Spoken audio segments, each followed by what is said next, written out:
And the work continues.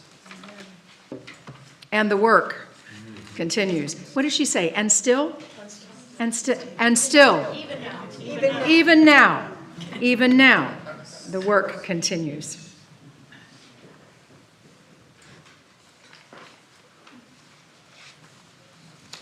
See if I have it all in one place. We'll see. Today I'm calling it past, future, present. I'm changing the order of things. Past, future, presence. Resistance is evergreen. And by evergreen, I mean that it's always fresh. Sometimes preachers will write a sermon and then want to give it again, and it's past its shelf life. Right? There's some topics that are just no longer current.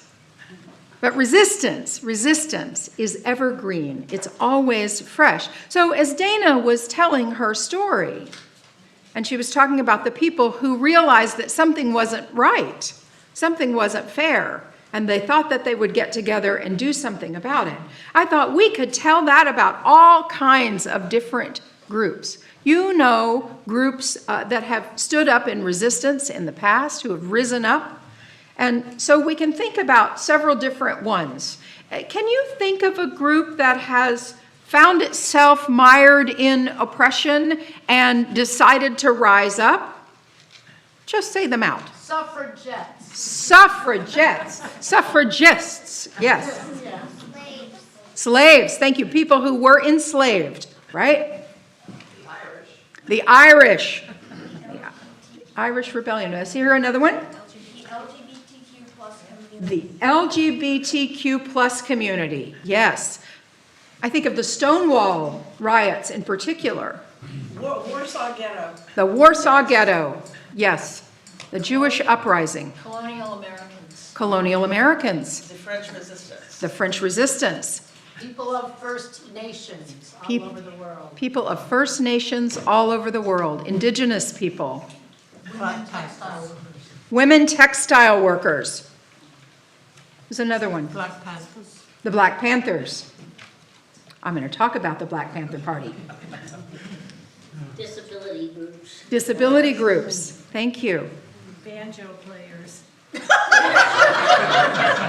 Banjo players. All right, the revolt of the banjo players. Which is not to say that they're revolting. Thank you for that. You hit someone with a banjo, they'll go down. Yeah. For those folks who are joining us online, we know that you are thinking of particular groups as well, that we can, throughout history, think of groups who have experienced themselves in oppression and have risen up. And those stories continue to inspire us. And as you go through the week, those will come up and you'll say, oh, I wish I'd shouted that out this week. So you'll continue thinking of those. I want you to do something with your hands. I want you to, if you're able to do this, I want you to take one hand and sort of press it down. And take the other hand and press up against it. Now, I think the occupational hand therapist will tell us this is good for us. But what I want you to feel is that resistance. You can turn it over if you want to. But we're pressing down with one, but we're pressing up with the other. We're not able to push it all the way down. You can relax if you want to. And I want to teach you a song about resistance. You may know it already. And when I first learned this song, I learned the lyric wrong. And I think it's much better the way it's written. Thank you, Mark Miller. We resist. We refuse to let hatred in. I used to think it was let hatred win, but it's better. We refuse to let hatred in. We rise up. We won't back down. We're in this till the end. I'm going to sing it a few times. Join in when you're ready. We resist. We refuse to let hatred in. We rise up. We won't back down. We're in this till the end. Oh, we resist. We refuse to let hatred in. We rise up, we won't back down. We're in this till the end. We'll sing it again. There are so many hard things about right now, and one of the hardest to me is that our government is not telling us the truth. That's one of the hardest things. There are the physical things that have happened, the difficulties. And one of the hardest things is learning that our government is not telling us the truth. And we know that's not right. We know that's not right. And so we are asking the really good questions. And as people who are bound by a set of values, and truth is surely one of those values, we say this can't be right as we listen to all the other things that happen. And I think what I want to say is it's not new that our government is not telling us the truth. Out of all those stories in the background or the history that we've heard today, the government didn't tell the truth about what was happening with enslaved people or suffragists or the Irish Rebellion, or the government was surely not telling the truth about the banjo players. Whatever it was they were doing, it wasn't right. I mean, you can just look at their reputation and see that it wasn't right. The government didn't tell the truth about the Black Panther Party. 60 years ago this year, the Black Panther Party was founded in Oakland, California by Bobby Seale and Huey Newton. Now, there was a group at University of California, Berkeley, very progressive campus then and now, that were a group of African immigrants, students who had come from Africa to study at this American university, just a few of them, and they formed an Afro study group. And they were a little seed bed, but there weren't very many seeds. And so they went recruiting at some of the other universities, and they went to Merrick College, which used to be Oakland City College, and recruited some of the students there. And Huey Newton and Bobby Seale were two of those students. Now, the African-American students at Merrick College were among the first in their families to have gone to college. Their parents and grandparents were part of the second Great Migration that came out to California, and so they had access to higher education for the first time in their families. And they were reading philosophy, and they were reading political science. And these guys were smart, and the young women who were with them, they were smart. And they were getting a hold of ideas. As people who have been denied access to resources, take a hold of a resource and do something new with it. They were self-identified Marxists, and so they were really looking not only at the race struggle, but very much the class struggle. Who has more and who does not have enough, and what's happening to the people who don't have enough, and that is not fair, and what shall we do about it? They had a 10-point plan, a manifesto, and one of the things that was in their plan, and one of the things they were doing, was feeding people who were hungry. It was mutual aid. They were providing breakfast to hungry kids and teaching them about their rights as human beings. Well, guess what?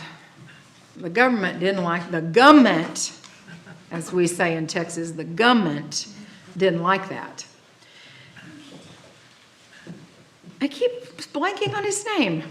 Hoover, J. Edgar Hoover, thank you, said that this was the most, this little organization, there were never a ton of seeds in this seed bed. They were always a small organization. And they were young. They were young adults. J. Edgar Hoover says they're the most dangerous organization in the United States. And so he lied, and he had to squash them.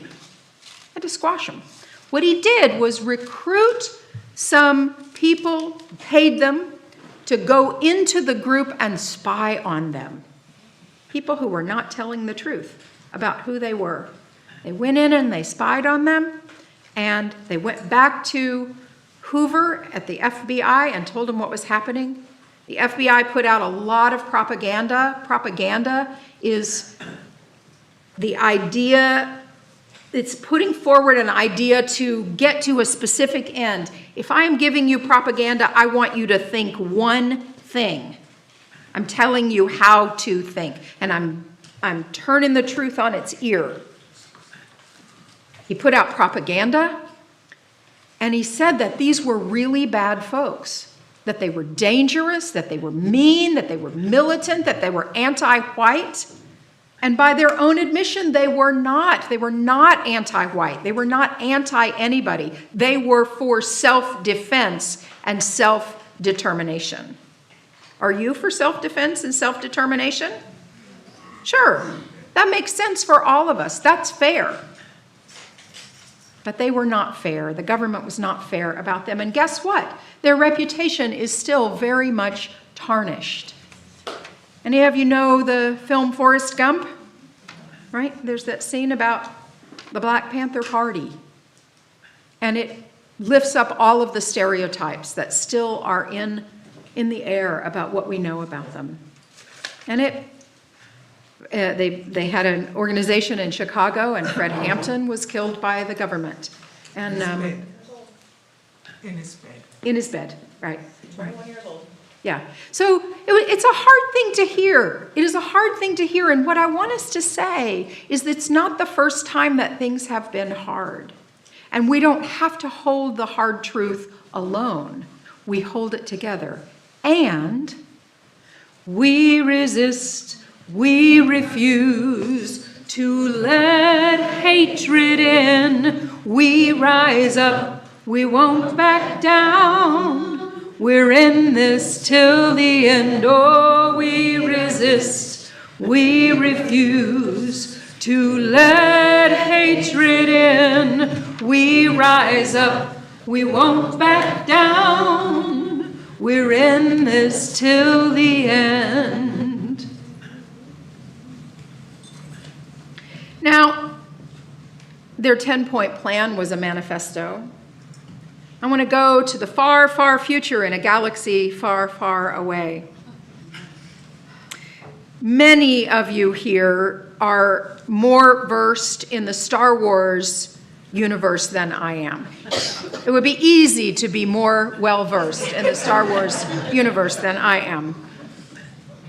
But I may get more so. I follow a guy on Facebook who calls himself, his handle is Anti-Fascist Dad.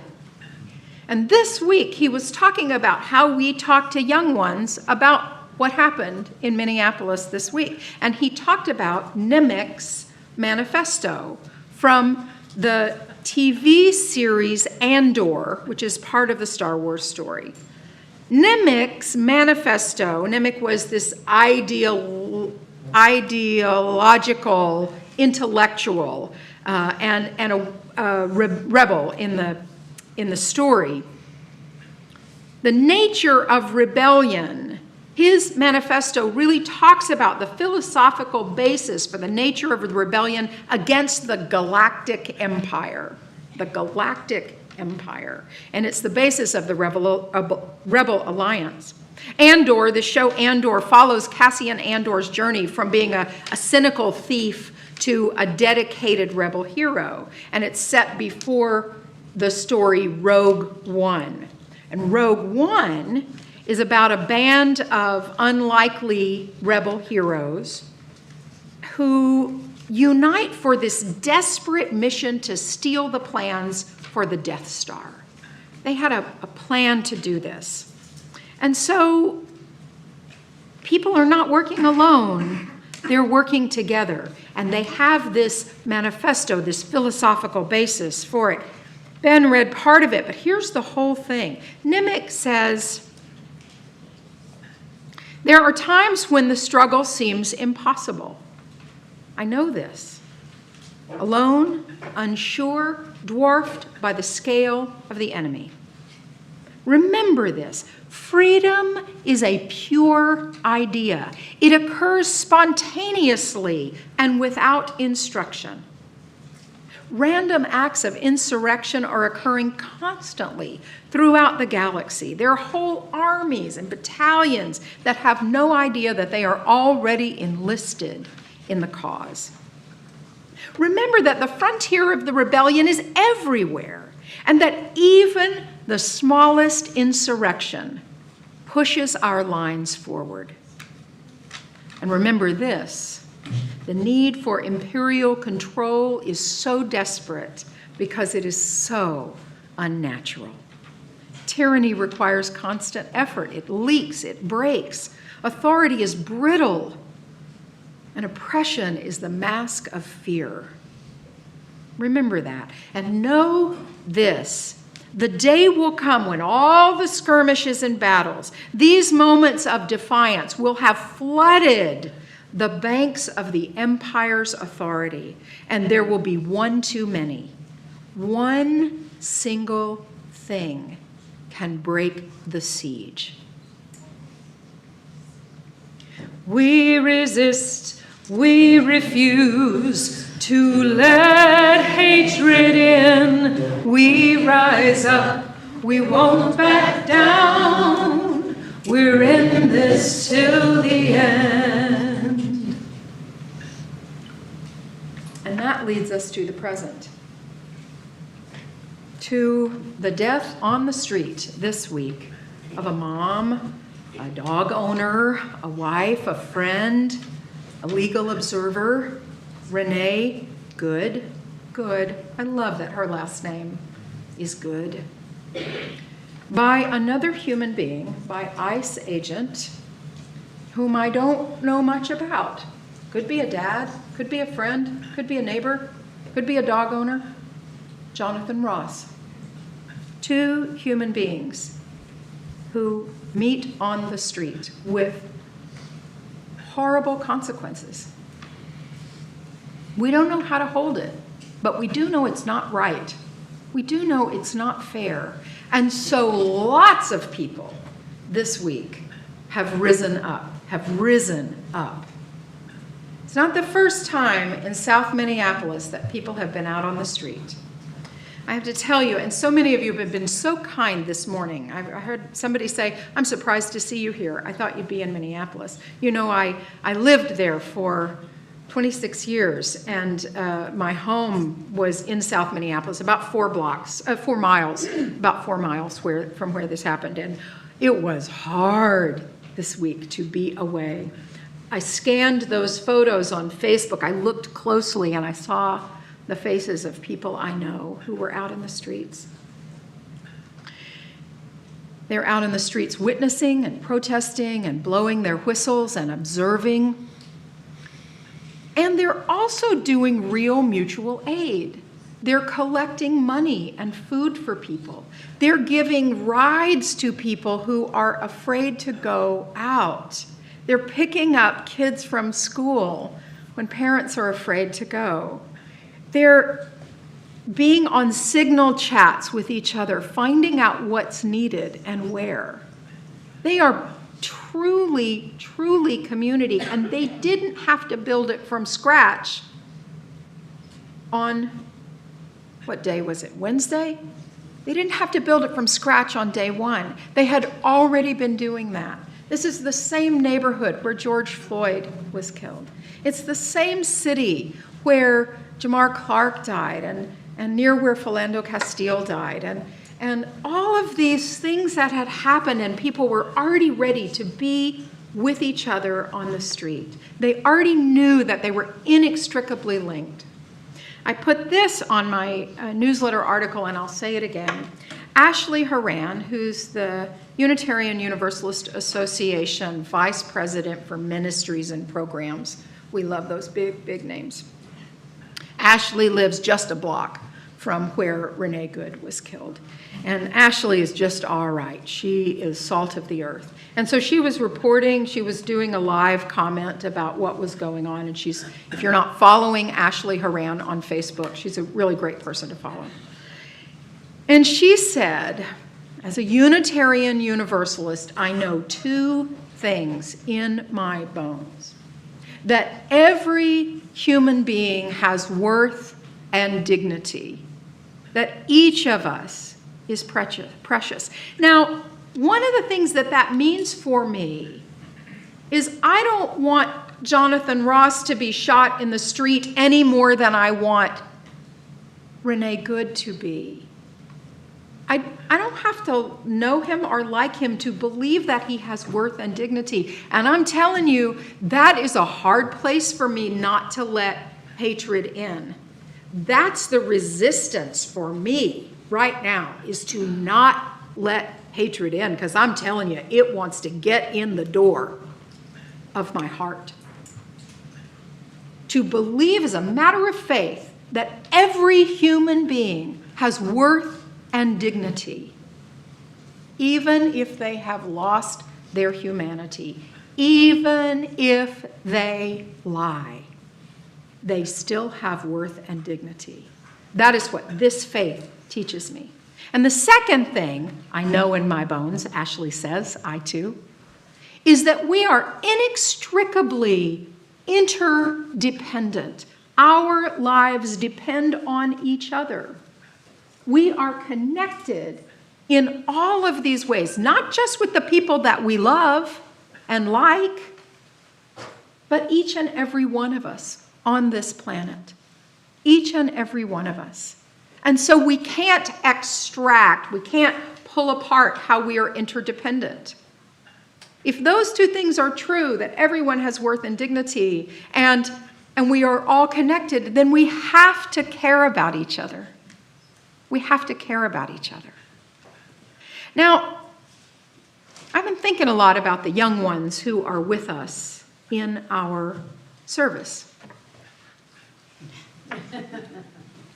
I've been thinking about the young ones who are with us in the service, and I thought, what is it that you can say if someone at school or in your scout troop or your swim team or soccer or Lego group or whatever else it is that you do, if someone says what they may have heard from someone else, well, she deserved it, or yes, in your workplace, or wherever else you are, she deserved it, she shouldn't have been doing that.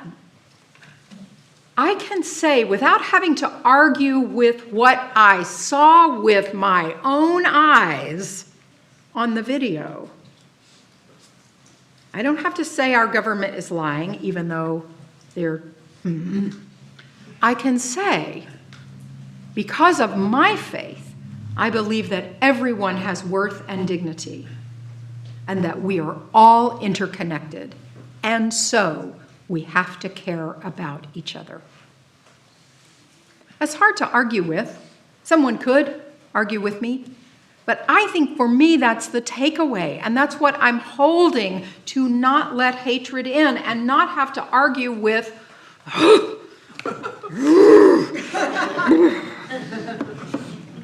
both the people who have lost their humanity. I don't have to argue with the people who have lost their humanity. I can pray for them. I can hope for them. I can show a better way. I can be one act of resistance and say that because of my faith, I believe that every human being has worth and dignity, and that we are all interconnected, and so we have to care about each other. It's a simple equation. Our government is not telling us the truth, but you know what? It's just not the first time. It's not even the first time recently. It's not even the first time recently. On January 6th, we saw it with our own eyes, and they told us we didn't see what we saw. Right? Well, just because you repeat a lie often enough does not make it true. But it's lonely to just say, well, that's not true. Well, that's not true. It's more hopeful to me to speak it out of my faith. So now I want you to do with your hands, side to side. Not hierarchical, but side to side. One pushes one way, and I want you to push back against it. I want you to really push back against it. I mean, I want you to push back against it and feel like you're winning.